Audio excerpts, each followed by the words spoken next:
espacio para el medio ambiente dentro de su plan de trabajo? Sí. ¿O puedo hablar un poco más? No. ¿Puede hablar un poco más?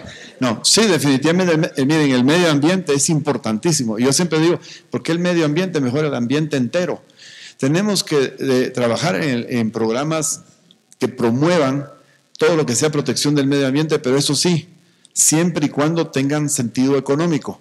El error que hay muchas veces en la labor de protección del medio ambiente es que se buscan objetivos que no son alcanzables, porque el costo económico lo hace imposible, o las incomodidades que le trae a las personas. Por ejemplo, hoy día se puede reemplazar muchos productos con productos que son biodegradables, orgánicos, que no le causan molestia a nadie y que son económicamente factibles. Ese es el tipo de cosas que vamos a promover. Y la ley de aguas que hablé al principio es crucial porque la contaminación más grave que hay en este país está en las aguas, y si nosotros no hacemos algo para tomar control del sistema de aguas, por ejemplo en la costa sur, que están haciendo pozos para la siembra de caña, corren el riesgo de seguir los pasos de California. En California empezaron a sacar tantos pozos alrededor de la costa que hoy día esos pozos han succionado agua de mar, y por eso es que tienen escasez de agua en California. No es tanto falta de lluvia, es porque el agua que sale de abajo es salada. Muy bien. ¿Qué propuestas de cambios al sistema energético tiene en su plan de trabajo?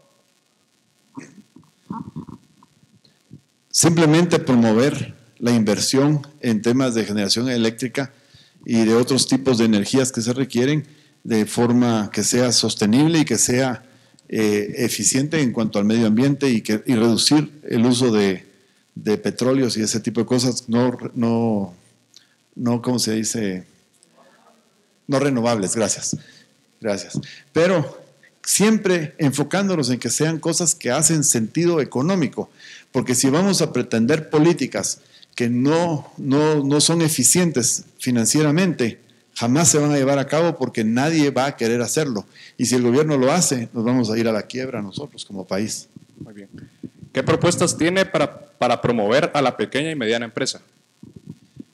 De eso ya hablé bastante hace un momento, así que puedo ser bien breve. Vamos a promover la ley antimonopolios, vamos a promover la protección a los accionistas minoritarios, vamos a promover las leyes de competitividad que le den oportunidad al pequeño emprendedor, y sobre todo vamos a hacer una reforma financiera para darle acceso a financiamiento verdadero y eficiente en costo a esos pequeños productores, además de dar asistencia técnica y capacitación tecnológica a través de la educación. Bien. ¿Cómo planea abordar el problema de la desnutrición en el interior del país?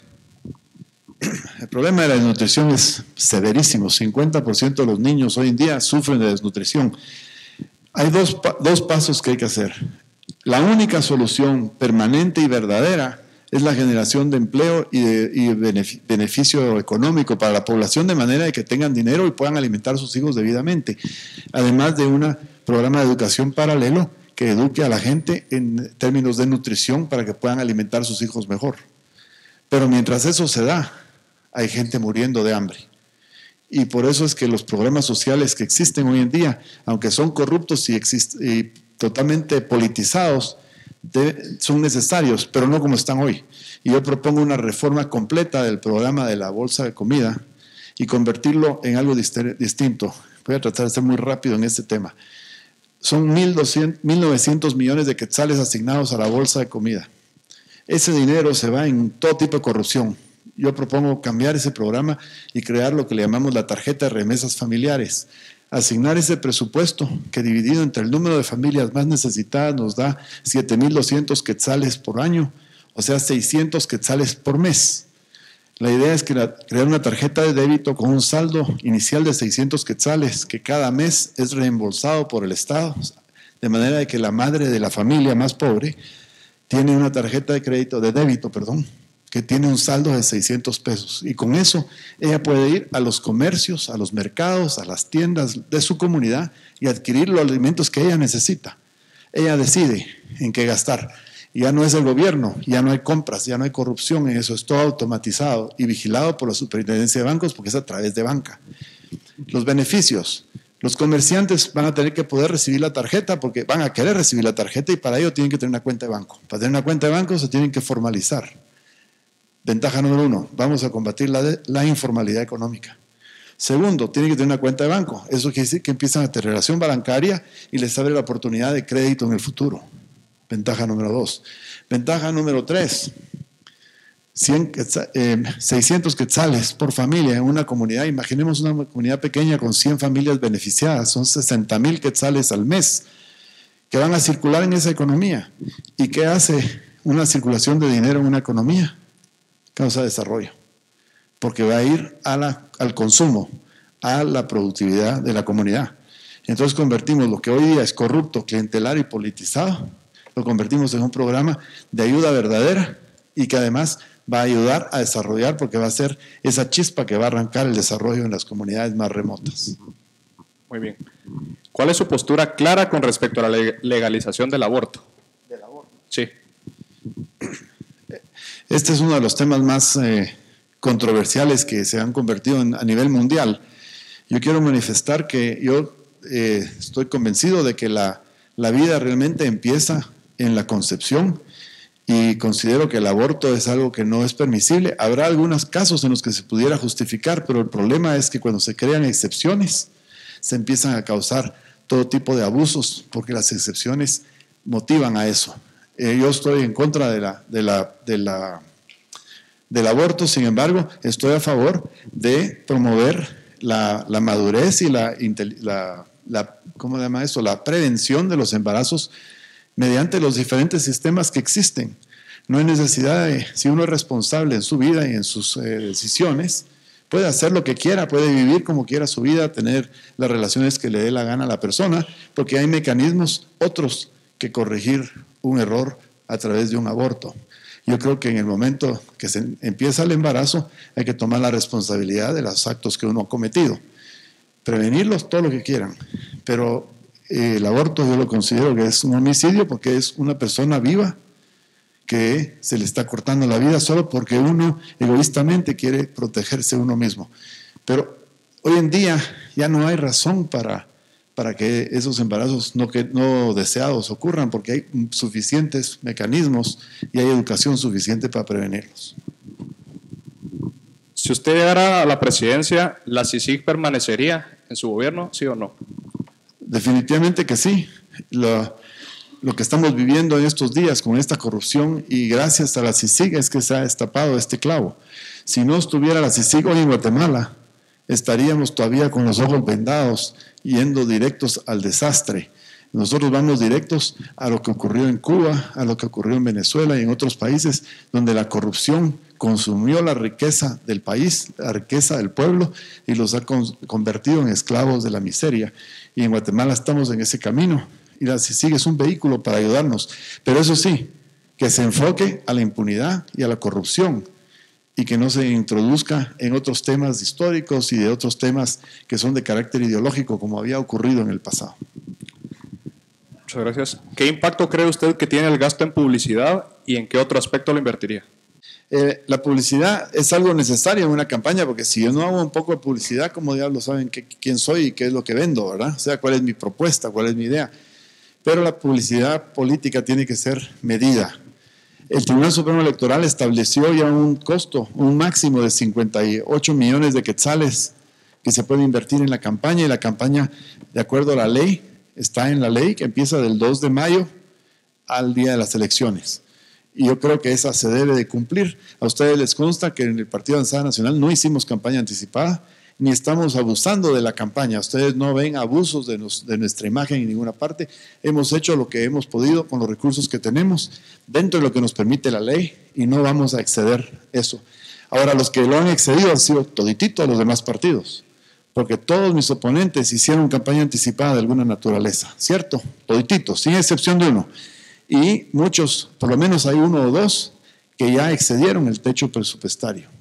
Y yo creo que el Tribunal Supremo Electoral debe aplicar la ley y no debe permitir que los que incumplieron la ley, que violaron la ley, tengan ventaja sobre los que la cumplimos, que es lo que está pasando hoy.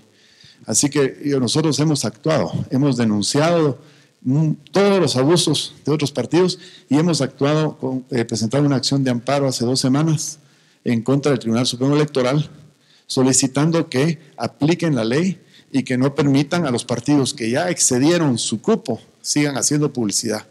No se les puede decir que lo saquen de la contienda, pero por lo menos que ya no puedan gastar un centavo más. Yo creo que eso sería lo mínimo que el Tribunal Supremo Electoral debería hacer y está dentro de su ley y su potestad hacerlo. ¿Qué opina sobre el poder mediático de los partidos políticos? Mire, algunos partidos políticos tendrán poder mediático, pero la mayoría no lo tenemos. Nosotros, por ejemplo, en el PAN, si algo tenemos es poco acceso a medios. Ha sido difícil ir rompiendo esa barrera. Por ejemplo, hay canales de televisión que para poner uno un anuncio hay que mandárselos para que ellos los censuren. Yo no conozco un país en el mundo en el cual un candidato a presidente o a primer ministro o alcalde tenga que poner sus anuncios enfrente de los dueños de una canal de televisión para que ellos decidan si ese anuncio debe o no ir al aire. Los que deben decidir eso, si uno pone algo ilegal, hay leyes que prohíben y que castigan el que hace eso. Y los demás es el público el que tiene que decidir si el anuncio es bueno o no. Yo creo que el acceso mediático es inconstante o inconsistente. No todos los partidos reciben la misma cobertura. Habemos partidos que recibimos poquísima cobertura. Hacemos mucho trabajo y solo salimos un pedacito. Y eso no es correcto porque tergiversa completamente los resultados de la campaña electoral. Es una forma de hacer fraude electoral, es la selección de quienes van a foros, por ejemplo. Hay un debate y no invitan a todos con excusa de encuestas que quién sabe cómo las hacen, porque yo tengo mis propias encuestas y no son, ni se las voy a decir, pero no son para engañarme a mí mismo, ¿verdad? Yo quiero saber dónde estoy parado para saber si vale la pena lo que estoy haciendo o no. Si no, estaría un imbécil, me estaría yo engañando a mí mismo, ¿no? De verdad. Y yo les digo, las encuestas que nosotros tenemos son reales y no se parecen en nada a las que andan publicando. Y las que andan publicando ustedes las comparan, ni se parecen unas a otras. ¿Cierto? Y entonces eso tergiversa completamente la opinión. Yo creo que los medios deberían estar abiertos para todos por igual. Muy bien. Solo vamos a tratar de responderlas de una manera más corta porque para ampliar la gama de preguntas.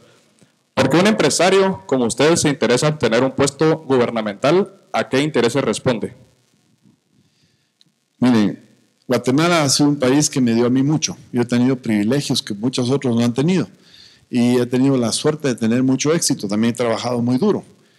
Pero yo veo a Guatemala ir camino al desastre. Vamos, pero directos al fondo del abismo. Yo lo viví como empresario haciendo inversiones en otros países y he visto cómo otros países se han ido al suelo y Guatemala va en ese patrón. Como guatemalteco estoy interesado en cambiar ese destino, pero como empresario también porque tengo mis inversiones acá y si Guatemala sigue el camino de Venezuela o de Brasil, perdón, de Cuba, ¿qué va a pasar con mis inversiones? Mi interés es que Guatemala prospere. Como empresario tenemos 3 millones de guatemaltecos consumidores y 13 millones de sobrevivientes.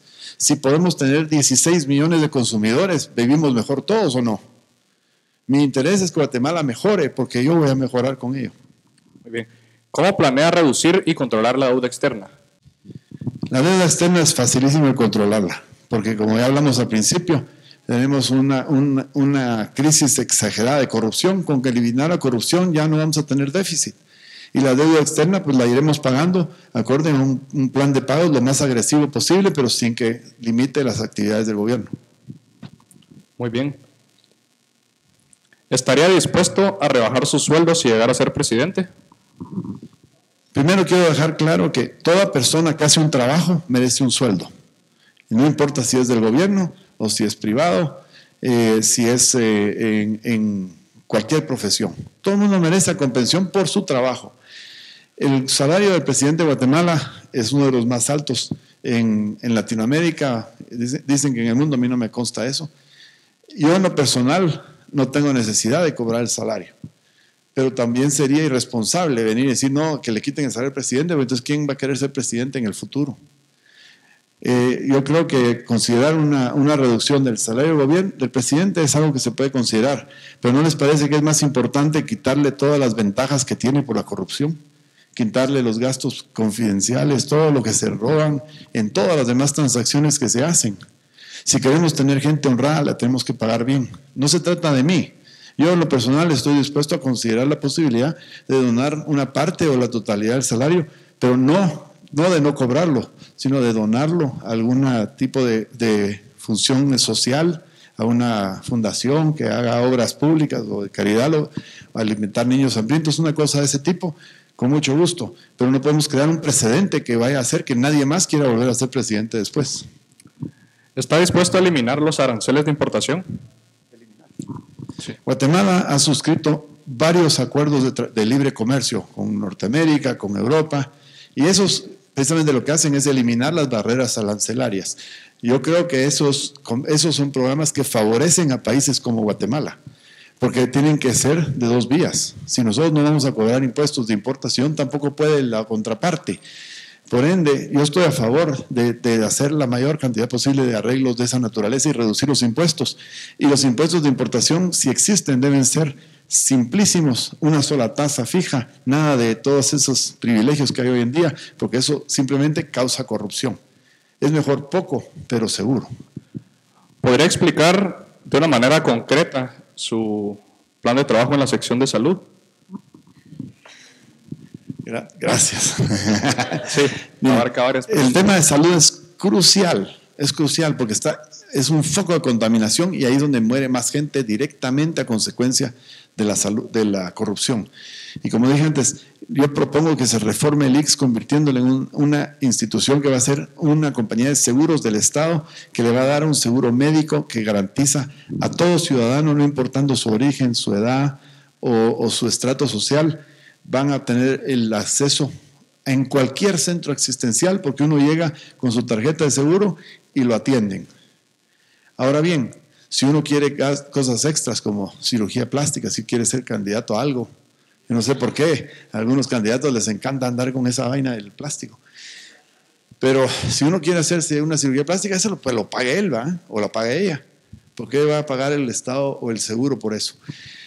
Además, hay lujos y cosas que se puede uno querer dar. Estas las tiene que pagar uno, pero lo que es básico tiene que estar cubierto. Y los hospitales, todos deben ser operados como el INCAN. Si ustedes investigan un poco el INCAN, el Instituto de Cancerología, esta vez el mejor ejemplo de cómo un hospital podría funcionar, aunque no funcione como debería, es el que está más cerca, porque les falta recursos, pero si se administran en esa forma, con un seguro médico, va a cambiar dramáticamente la situación de salud. Muy bien.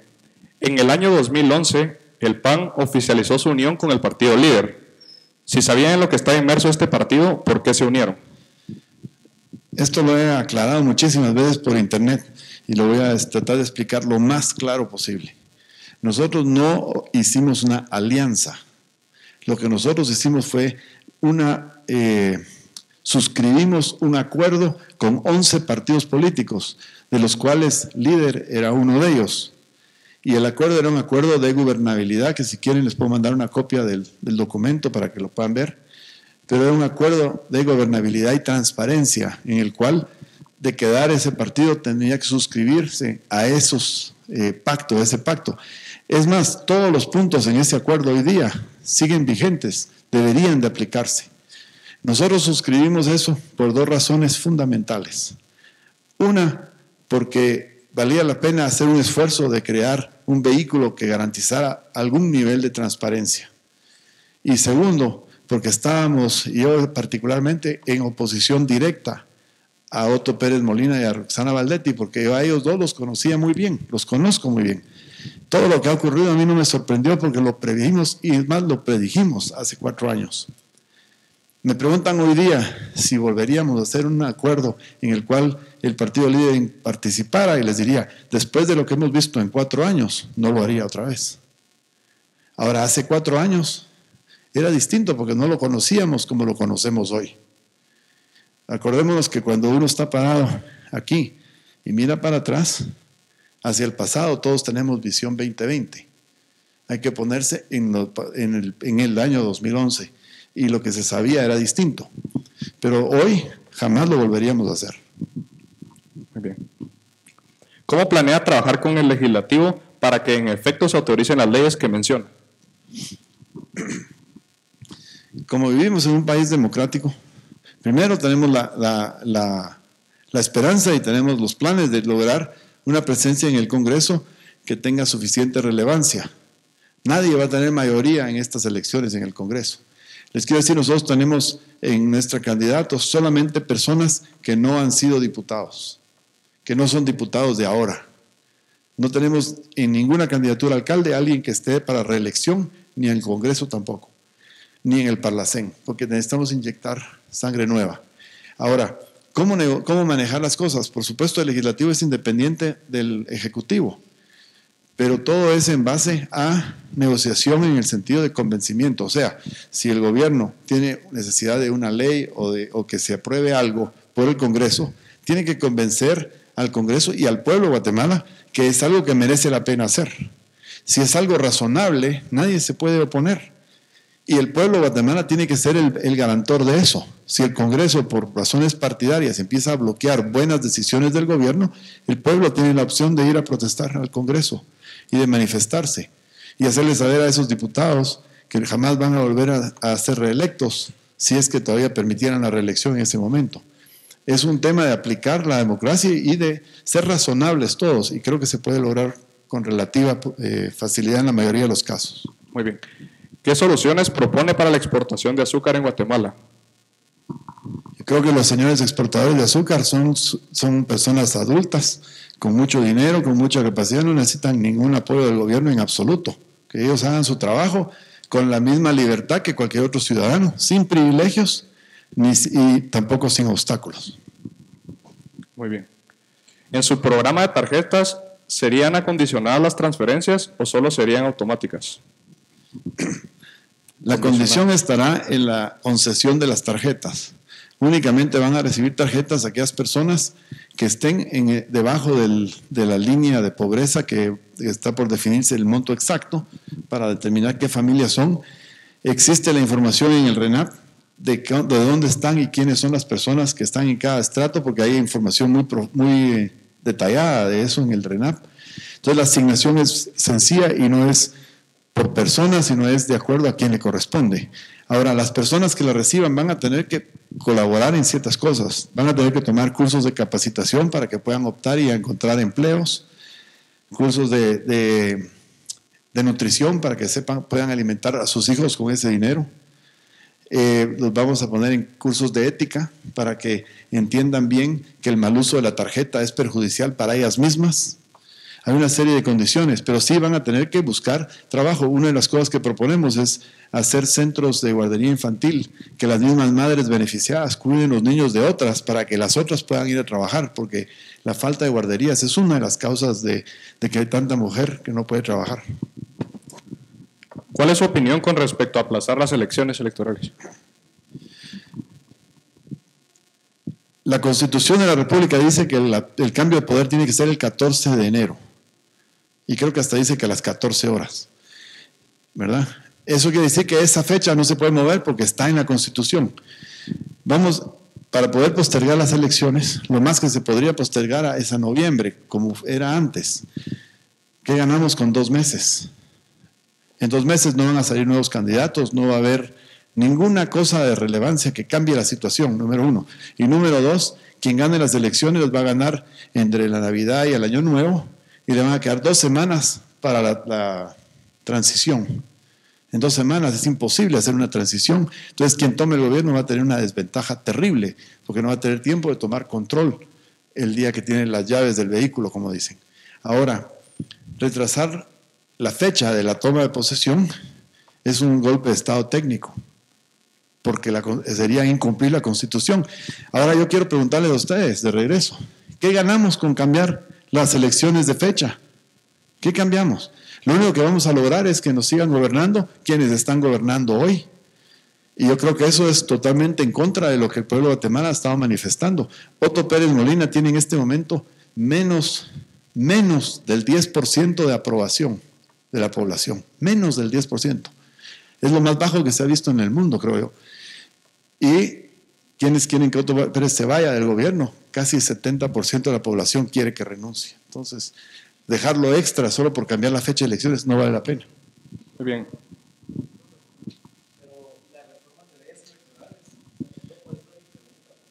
Sí. Mire, la ley electoral que está en proceso ahora, yo les apuesto que no la van a aprobar en tiempo, porque es en contra de los diputados que están hoy ahí. Ya la empezaron a tocar toda, porque la propuesta era que solamente, por ejemplo, hay una propuesta, solo usar un ejemplo, no se pueden transfugar, el que se transfuga pierde su silla en el Congreso, es la propuesta. Ya la cambiaron, no pueden hacer transfugas en los primeros 3 años, pero pueden en el último. Como dicen los abogados en las películas gringas, rest my case. Van a manipular esa vaina como ustedes no tienen idea, porque no les conviene a ellos. Yo les pregunto, ¿queremos nosotros que la nueva ley sea aprobada por el Congreso más inepto, más corrupto y más ineficaz de toda la historia de Guatemala? Eso es lo que estamos haciendo. Y encima, por urgencia nacional, que es como toda la corrupción ocurre. En mi opinión, la reforma es necesaria, pero esperémonos a que se haga después de las elecciones, con calma, cuando ya haya un nuevo Congreso. Entonces sí, como guatemaltecos, pagámonos a ponerles la presión para que lo hagan bien. Y que las reformas sean, por ejemplo, ¿quiénes de ustedes conocen todas las propuestas que hay en esa reforma? Yo tampoco. Entonces, ¿cuántas de esas reformas no vamos a querer que se hagan? Hay que hacer las cosas bien, en mi opinión. ¿Qué papel juega el arte en su plan de trabajo? El arte es algo muy importante en la sociedad, en la cultura de la sociedad, y debe tener su lugar, igual que lo debe tener el deporte. Nosotros consideramos, por ejemplo, que el tener un ministerio de arte y deporte es un poco conflictivo, porque si quienes lo dominan son los artistas, los deportistas quedan fuera porque son como antagónicos y viceversa. Nosotros proponemos hacer reformas también en esa área de manera de que el arte se pueda determinar por sí mismo sus políticas y su futuro. Y hay que definitivamente promover el arte, es parte de la cultura del país, hay que protegerla y promoverla, pero tampoco hay que pensar que esa es una política más importante que darle comer a los niños o que parar los homicidios de pilotos de autobús. Antes de venir aquí, fui a reunirme con la Asociación de Viudas de Pilotos de Autobús. Son más de 1,300 mujeres, viudas, miembros de esa asociación. Yo creo que tenemos que poner nuestras prioridades, pero el arte definitivamente está en nuestros planes. Muy bien. Esta es la penúltima pregunta. ¿En su gobierno el ejército jugaría un papel en el tema de la seguridad y apoyaría usted a la disminución en su tamaño y funciones? Yo creo que el ejército de Guatemala ya está lo más pequeño que debería estar. Tenemos que hacer serias reformas en cuanto se refiere al tema del ejército, obviamente. Pero el ejército tiene una función. La función del ejército es proteger a la ciudadanía y al país de invasión extranjera. Eso no solo quiere decir que si los mexicanos deciden invadirnos, nos vamos a pelear con ellos, o los guanacos del Salvador, o los hondureños, o los beliceños, no. También contra los narcotraficantes y el crimen organizado, contra el terrorismo internacional que utilizan a veces Guatemala como vehículo para colarse entre los Estados Unidos. El ejército tiene una función muy específica en la protección de nuestras fronteras en todo sentido. Debemos también entender una cosa. Guatemala hoy día es un país plagado por el narcotráfico, ¿no es cierto? ¿Desde cuándo es Guatemala un país, desde cuándo es Guatemala un país centro de corrupción? De narcotráfico. ¿Cuándo es cuando el narcotráfico florece en Guatemala a los niveles que están ahora? Durante el gobierno de Óscar Berché de la Gana. ¿Y saben por qué? Porque ellos cerraron todas las bases militares de la zona de la transversal del norte y todas las áreas rurales de Guatemala, dejando todas esas áreas desprotegidas, y es ahí donde el trasiego de drogas se lleva a cabo. Yo creo que el ejército tiene una función muy específica, que no es precisamente participar en asuntos que entren en conflicto con la ciudadanía, pero sí de apoyar a la policía en el combate del narcotráfico, que es lo más grave que hay, y en proteger nuestras fronteras contra el narcotráfico, igual que contra cualquier otra cosa. Y hay una función última, muy importante, y es cuando hay un terremoto, un huracán o una desgracia natural, siempre las Fuerzas Armadas son el mejor vehículo para llevar asistencia a la gente, porque son gente que están dispuestas a responder rápido, son eficientes, son fuertes y tienen el equipo para hacerlo. Entonces hay que redefinirlos bien y hay que apoyarlos. Muy bien. Para finalizar, ¿podría mencionarnos nombres de quienes componen su gabinete y qué los diferencia a ustedes de los demás partidos políticos? Sí. En este momento del proceso electoral no es oportuno y no se puede dar los nombres aunque uno quisiera. Yo les voy a decir, yo tengo la mayor parte de los puestos claves más o menos definidos. Digo más o menos definidos porque nadie que es capaz, que tiene la capacidad para hacer una función tan importante como un ministerio, está dispuesto a comprometerse públicamente antes de que se esté por lo menos cerca de las elecciones con unas posibilidades reales de ganar. Y entonces ellos tienen el derecho a pedir su privacidad. ¿Y por qué es eso? Porque la mayoría de estas gentes tienen trabajo, están colocados en puestos importantes, a veces son instituciones internacionales que si participa su nombre en un proceso electoral pierden el empleo. Y si el candidato no gana las elecciones, ¿qué pasa con él o con ella? Entonces es un poco injusto pedirlo en este momento. Ya para segunda vuelta es otra cosa. Ya en ese momento es diferente. Y de hecho, si ustedes ven, yo no conozco ningún caso en todo el mundo donde los gabinetes se discutan antes de una primera vuelta electoral. Pero se los voy a hacer saber en el momento que vayamos a segunda vuelta, lo vamos a hacer público.